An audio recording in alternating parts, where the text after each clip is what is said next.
Good afternoon. I'm Chris Steinmetz from the Autism Society of Iowa, and I'd like to welcome you to our Lunch and Learn today on estate planning.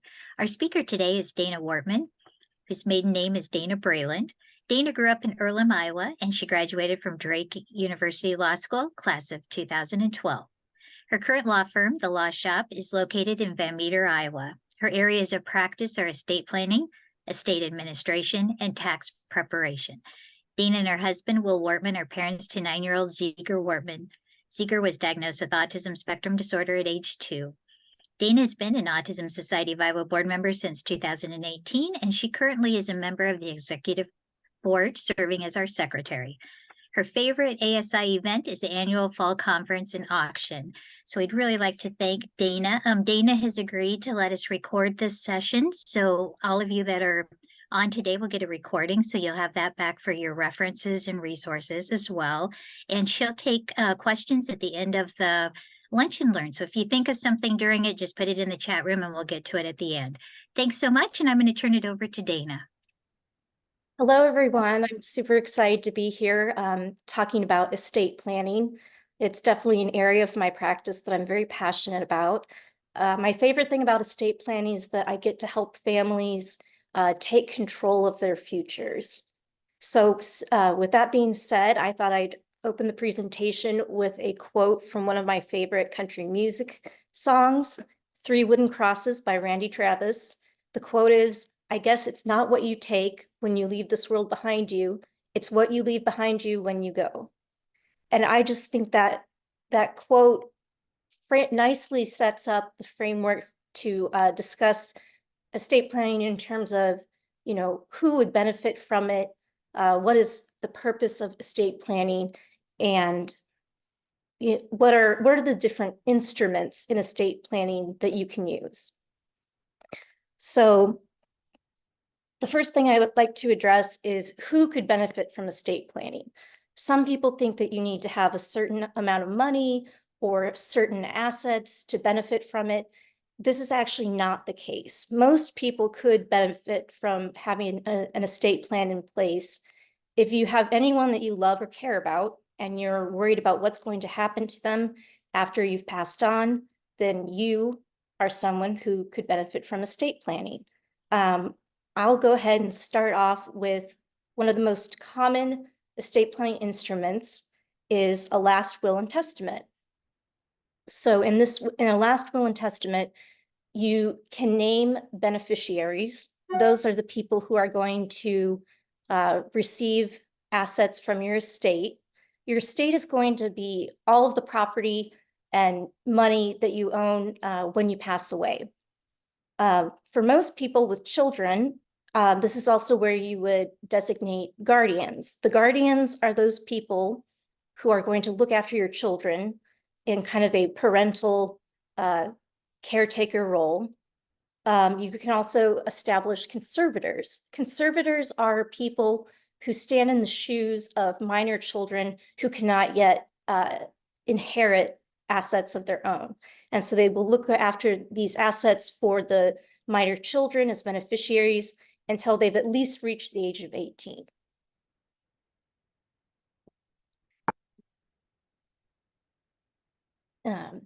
So I know as parents, pretty much any parents, one of your greatest concerns is who's going to look after my children after I'm gone. And I know as a special needs parent, that it's even more important because our special needs children might not be able to care for themselves even after reaching adulthood. And so it's even more important to have a guardianship and a plan in place for those.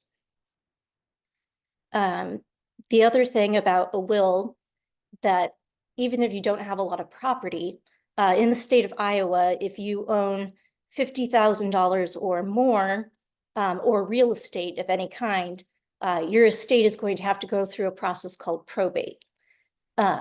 Probate can easily take up to a year now, with estate tax clearances taking months and months. So if you die intestate, which means you die without a will, it makes the probate process even more difficult. This is because Unlike having a will where you designate an executor, who is the person who's basically going to carry out your estate, you have to petition the court to have someone in that role. You also have to petition the court to waive bond. You also have to petition the court to take certain legal action, such as selling property. So if anything, having a will where you name your executor, who's the person you want to carry out your estate, that means that it's going to speed up the probate process, which is a benefit. So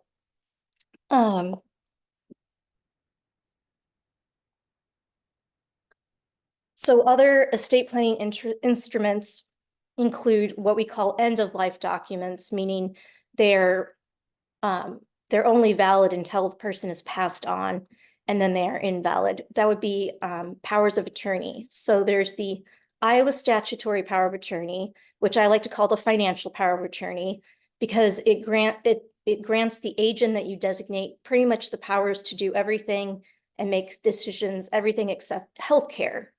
Then for healthcare, there's the living will and healthcare power of attorney, or the medical power of attorney, that allows the agent that you designate to make medical decisions. So I think it's a good idea to have both of these in place so that if something happens to you and you're incapacitated and you're no longer able to make decisions for yourself, you've already listed the person or persons that you feel would do the best job of making those end-of-life decisions. So in addition to a will, there's also the option to do a trust, and there's different kinds of trusts. One of the most common is the revocable trust. With a revocable trust, the person who sets it up, called the settlor, basically can decide, who do you want to be the beneficiary, but also who do you want to be the trustee once you've passed away. A trust does not need to go through probate. So that's a big benefit, and why a lot of people say, I would rather have a trust than a will. Also, a lot of people, they don't want their 18-year-old child to maybe inherit all of the assets, all of the money when they turn 18. So a lot of times you'd set it up so that the person would maybe get a certain percentage at age 18 or age 25, and then maybe get the rest of the assets upon age 30 or 35. It's really up to the settlor how they want those assets to pass. A revocable trust means that the settlor, anytime during their lifetime, they can take assets out of the trust, or they can put assets in the trust. A testamentary trust, that is a trust that is set up under a will. So with minor children, instead of having conservators, you might want to set up a testamentary trust where you're saying the minor children will inherit, at least upon reaching 18, will inherit certain assets or money. And until they reach that point, there's the trustee that's going to manage the assets for them.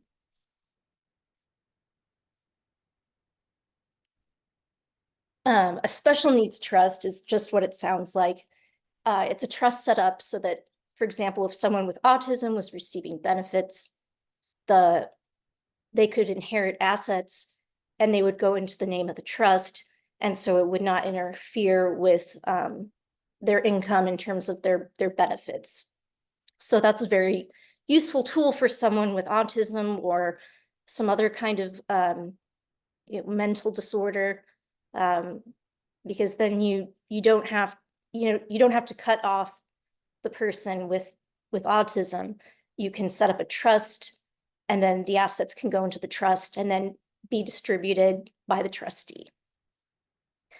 Other options to keep property out of probate are things such as naming beneficiaries of a life insurance policy, making someone the pay on death for an account, Also, just putting that person's name on the title, deed, or account while you're still living. So in these ways, the assets would pass to the beneficiary without having to go through the will. And so they would not have to go through probate. Let's see.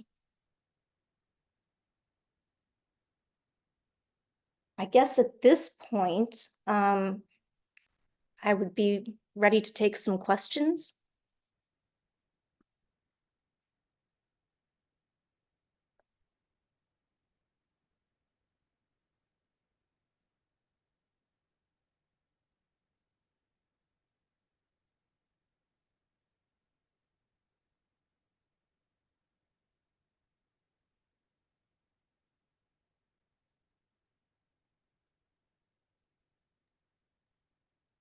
Dana, one question that got emailed is, do you happen to know if there is a list somewhere of estate planning attorneys for those that live around the state?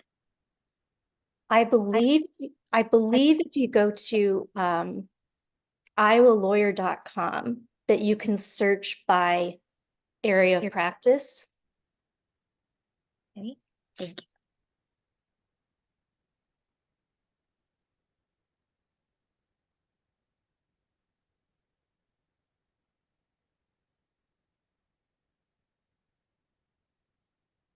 Someone was asking, do you have experience with guardianship, and can you talk a little bit about how that process works? Does the person who is possibly going to have guardianship need their own attorney as well? Yes. So while you can designate someone as the guardian in your will, after you've passed, they will actually need, sorry, they'll need an attorney to help them go through the guardianship process, and the court, you have to petition the court, and then the court has to appoint you guardian. So yes, you'd need an attorney who could help you with that. Um, Hi, I have a question. So all my family is outside of country, and can I keep their name as a trustee or like settler? What do you call? I'm missing the terms. Like, is it trustee or I don't know. Okay, so the settler is the one, like if you're the settler, you're the person who's setting up the trust. And Mm-hmm, then pretty much you would also be known as the first trustee, the first mm-hmm, person who would have powers mm-hmm, to take certain action under the trust. mm-hmm, Then after you passed away, you would mm-hmm, have what's called the successor, or like the secondary trustee. mm-hmm, And so that would probably be, a lot of people have family members, or if they don't have family, a trusted friend, someone that you would trust to put in that position and carry out your plan after you've passed on. uh, so that the secondary person, they don't need to be stay in US, right? For example, they stay in like India or some other place. So I've had a little bit of experience. In my experience, I think that should be fine to name that person, even though they live in a different country. However, you might want to look into that country that they're in, what their laws say. Mm-hmm. And it might be that you need to set something up on their end as well. Okay.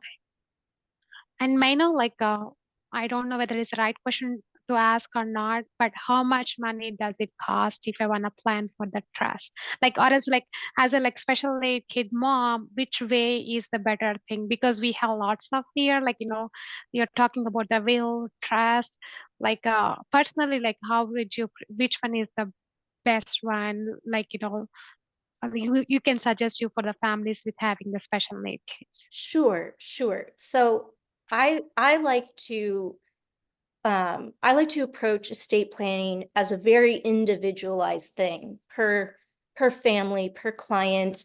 Um, what are your circumstances? What are your goals to have in place?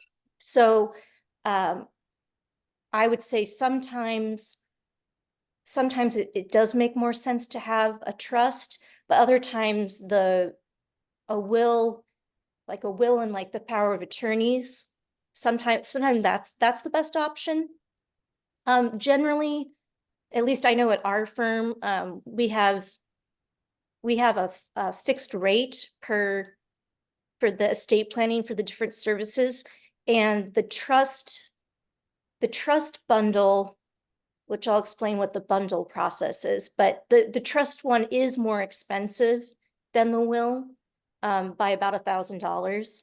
But when you factor in the cost of probate, you're essentially paying a little bit more upfront, but probably saving money on the other end of things when you've passed, when it's time to administer your estate, etc. So probate also costs money. Like even if you write the Mhm. will, does it cost money for probate process? Yes, What it happens does. if if my have like very minor children, then how they go through the probate process with the guardians? Okay, so the probate process. So in Iowa, if you have an estate of $50,000 or more, or you own any real estate, and the only way that money or that real estate or the assets that you have, the only way that can get to your beneficiaries, so let's say your children, is through the will, not outside of it, like you put, their names on a bank account or something, then you have to go through the process of probate. The expenses of probate are court costs. Those are usually, they could be, I just did an estate where the court costs were $237. And then the attorney, because you need an attorney when you do probate, the attorney's fees are set by law, so they're statutory, which means set by law, 2% of the gross estate. So when you look at everything that's a part of your estate, which is everything you own when you pass away, 2% of that goes to the attorney. Also, whoever you've made your executor, they have a right to get an executor fee of up to also 2% of the gross estate. They don't have to, or they could take less, but by law, they have a right to have that fee. So if you're thinking, let's say you have, $100,000, let's say, so 2% of that, you're already, the probate is already costing more than like the $1,000 more that you would need to do the trust, whereas the trust would not go through probate. Do I need to pay any like some taxes, something like that with the trust? For example, if I have 100K, if I go with a trust, I just pay the trust bundle like to pay like, to set up the trust like $1,000. Then if I have like 100 or like 500K, does anybody gets any, I need to pay anything taxes to the state, something like that? I believe annually, your trust has its own tax return. Like you have your individual tax return, and then the trust as a legal entity also has a tax return. Yeah, Dana, but when I'm there's some more passing, questions in the chat room as well here. okay, We can the get- last one more question. I'm so sorry. Yeah. If I pass the trust, apart from the tax returns, do I need to give some money to the state? Or If I have the trust and I'm like, after my death, I'm giving, I mean, all the funds go to my children, then do you need to pay any like additional fee to the state apart from the tax returns to maintain the trust every year? Apart from that, no, no, you would pay, so I do, other than the tax return for the trust as a legal entity, there's no annual fee to the state. When you pass away, when it's time for you for your trust to be administered or carried out, that can be done by an attorney, and usually they will just charge you their hourly rate, which means for attorneys at our firm, most of them, it's $300 an hour. But to administer the trust might only take an hour or two. It depends on the individual circumstances. Like if it's a very large, complicated trust, or if it's smaller and there's maybe only one beneficiary, it would take longer for the more complicated one and less time for the simpler one. And I see in the chat, yes, for a small estate, it's 3% of the gross estate. A small estate is $50,000 up to $1,199. So under that $200,000 mark, that's the small estate. And then 200,000 up is a regular estate, which is 2% of the gross estate for the executor, if they choose to do that, and the attorney. One of the questions is, so if the parents have a trust and their spectrum adult is a beneficiary of the trust, do we need to set up a separate trust for the adult child so the assets go there? Right. So you can do, I'm referencing the one special needs trust that this parent has an adult child with autism, but also 2 other adult children who are neurotypical. And he set up a special needs trust for the adult child with autism, but then he had a different trust for his neurotypical children. Next question is, has anything changed recently regarding special needs trusts in Iowa? I'm not sure. I know medical trusts, special needs trusts, they're highly specialized. I do have a little experience with the special needs trust, but I guess I would say I'm not putting myself out there today as the expert on it. Just I have experience with it, and I do have some, I have knowledge of it. So I'm afraid I don't have the answer to that question. Can the child or adult with autism be a beneficiary in their own special needs trust? And does it matter if he has a waiver? Yeah, he can be that's the whole point of the special needs trust, is that the person with autism is the beneficiary of the trust. So basically, that person, all of the inheritance is going into the name of the trust, the special needs trust. And so that's keeping it out of the factors that go into that person having a waiver, that person having benefits. As grandparents of an autistic grandchild, we already have a will. Do we amend it for specialty trust for the grandchild? I guess it would depend. Is the grandchild under the age of 18, or are they an adult grandchild? We'll have to. Bob, are you able to? There we go. We'll go to the next one and we'll get the answer. If you have 2 children with special needs, should they be regarded separately in their own special needs trusts? I think you could do one trust for the 2 of them. And if you wanted them to be given different things or have it different, you would just have, Article 2 addresses child A, Article 3 addresses child B. So I think you could do one trust for the both of them, and depending on what you would want, you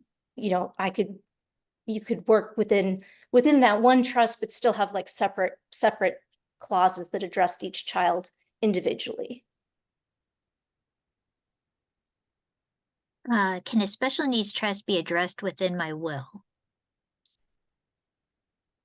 Theoretically, if you did the testamentary trust, so that's the trust that is created by the will, perhaps I haven't done one like that, but that doesn't mean that it's not possible to Because do. Sue is, oh, Yeah, Sue's gonna ask. that is my question. I have it. I have my will and the disposition of property, just like a regular will and Yep. testament. And it's 1, 2, and 3, 1/3 to my one daughter, 1/3 to my other daughter, and the remaining 1/3 shall go in equal shares to my then living grandchildren. And Mhm. so then on down further, I have that it specifies it as a special needs trust. Okay. On number 2, it says, I direct that my name trust be held and administered as follows. And then it references who is going to distribute that money. Yep. The trustee. Uh-huh. Mhm. And then also, and then it also refers to if the child is on waiver or whatever, I'm paraphrasing for Sure. Sure. time, that they would be continued full access to the benefits of the programs that is essential to meet, blah, blah, blah, blah, blah. Yeah. And so my attorney that I had said that this is how they do it, but she wasn't real familiar either. Just it sounds like it, and you say you aren't either. It's not, it just sounds kind of like it's kind of iffy, you know? And this child that I'm speaking about with the special needs, she's 17. So she will be an adult. Soon. Yeah. So, and how does that differ if that child is 17? Does it? If they're an adult? And then I'll be quiet so other people can ask questions. No, no. Well, if whether or not she would have special needs, first of all, it would make a difference with her turning 18, because then under the eyes of the law, she's an Right. adult. And And she is autistic, Mhm. yes, and on waiver now. Right. So it would make a difference in terms of, in the eyes of the law, even with autism, she's still considered an adult. So um, I guess,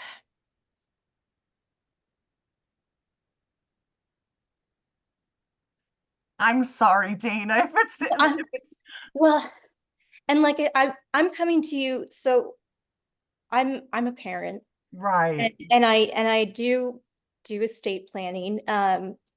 The special needs trust is um something I've only been doing for about the past year, and really I've only done really one of them so far. Um, but it sounds like you had an attorney help you with that, and um, that I take it, spend a lot, spend enough time getting to know you, getting to know your goals, and Right. and that they worked with you to come up with the trust. So, without seeing the trust, it's kind of hard. I guess it's hard for me to answer that question. I'm sorry. Okay, that's fine. I understand you'd have to read it and, it's hard to follow it. So that's fine. Thank you. I guess basically we're kind of all in the same shape, really. Right. I um just was hoping to be somewhat helpful. Oh, So you are. Thank you. sure. Dana, back to the question, as grandparents of an autistic grandchild, we already have a will. Do we Mhm. amend it for specialty trust for the grandchild? The grandchild is 16. Well, I don't, well, so you have a will, um, you're leaving things to your 16-year-old grandchild. Um, I would say probably yes, as they're getting closer to 18, it might it might help because the whole thing I know with the special needs trust is that you don't want to get in the way of any services that this person, has. And so while they're not the parents, if grandma and grandpa are leaving assets to the child, and the child's approaching 18, there could be an issue with services. So it might not hurt to either looking into just doing a separate trust or amending it so that the will has that testamentary trust in it. So that might be helpful to meet with someone and look at what might be the best option, because I'm sure that the grandparents, their goal is, well, I want my grandchild to get these assets. That's my goal. But also probably their goals would be, but if she has services, I don't want to get in the way of that. And somebody else has also mentioned, or if they might receive Social Security at age 18, that is also something to consider. Dana, do you know anything about ABLE accounts? We have a question on that. I don't. Yeah, I can answer this in this as well here.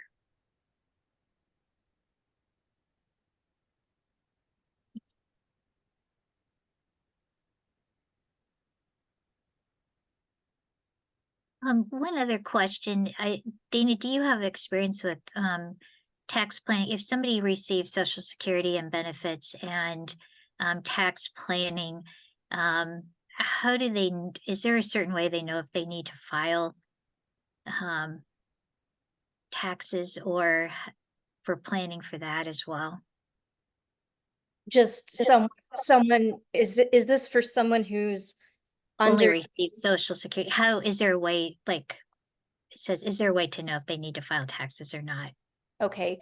And is that if Social Security is their only income? Correct, an ABLE account. Like I said, not familiar with the ABLE account, but it could be that they don't need to file because their income is so usually pretty low. But sometimes if you file, you end up getting a bit of a refund. I've had that happen. So it might be worth looking into, would I get a refund if I filed, even if I don't legally have to because my income's so low?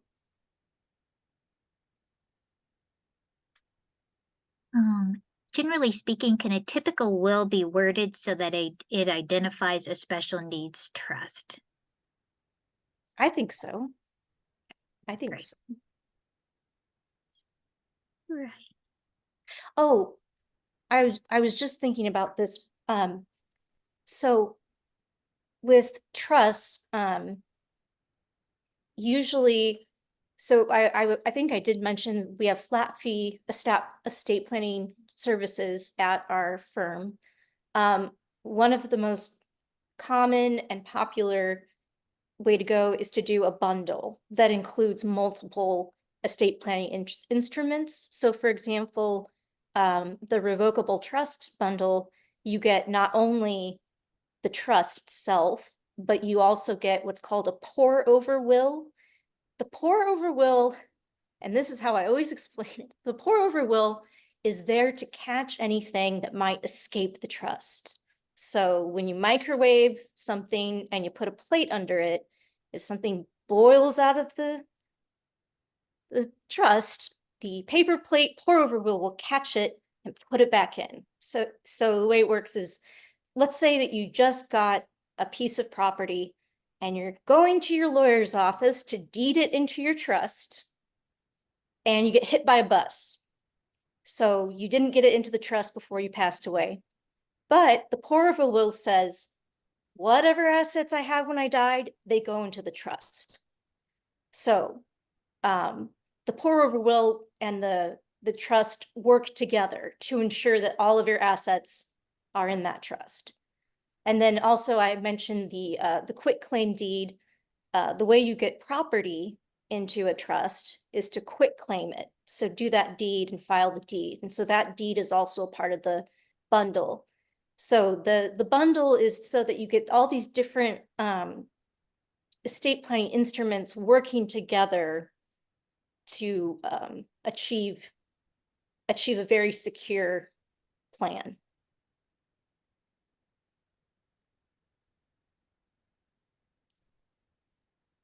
Thanks.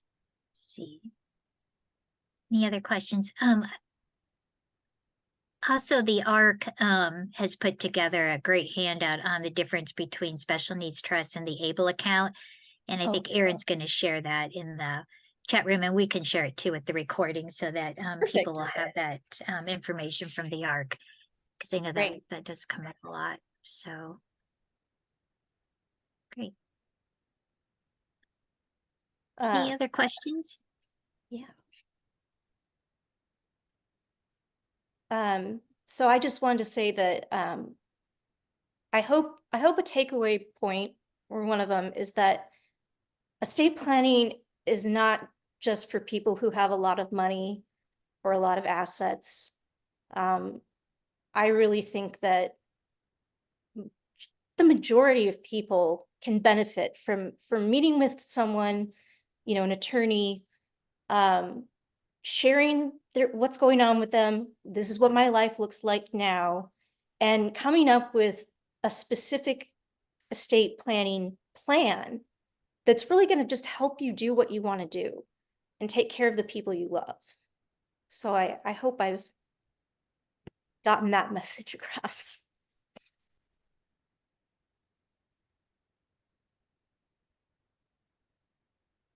Thank you. We'll just wait a couple more minutes in case anybody has any other questions that they're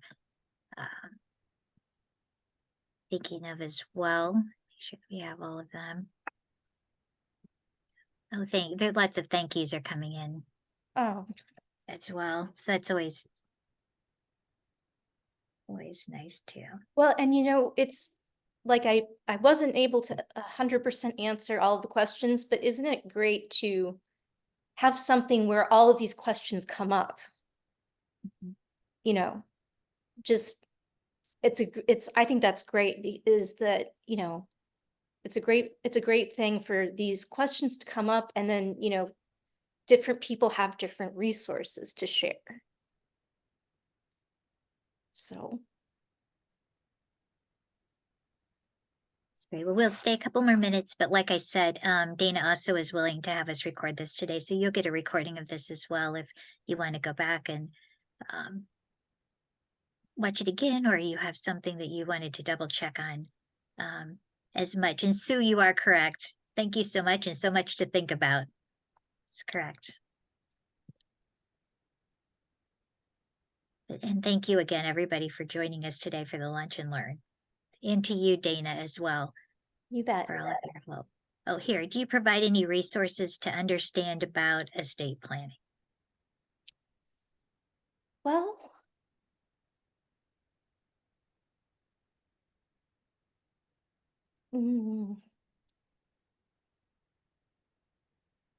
I don't have something, you know, like a pamphlet or something like that.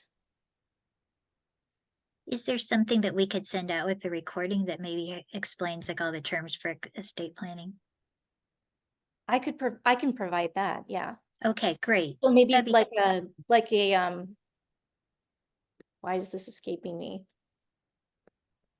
Not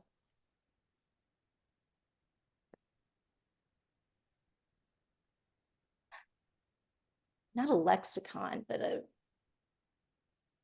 yeah. I think just the terms, you know, what is an executor, what's a settler, that sort of, I can definitely provide that. Great. Yeah. Yeah. Great. Should I email that to you? And yeah, that would be great. So all right.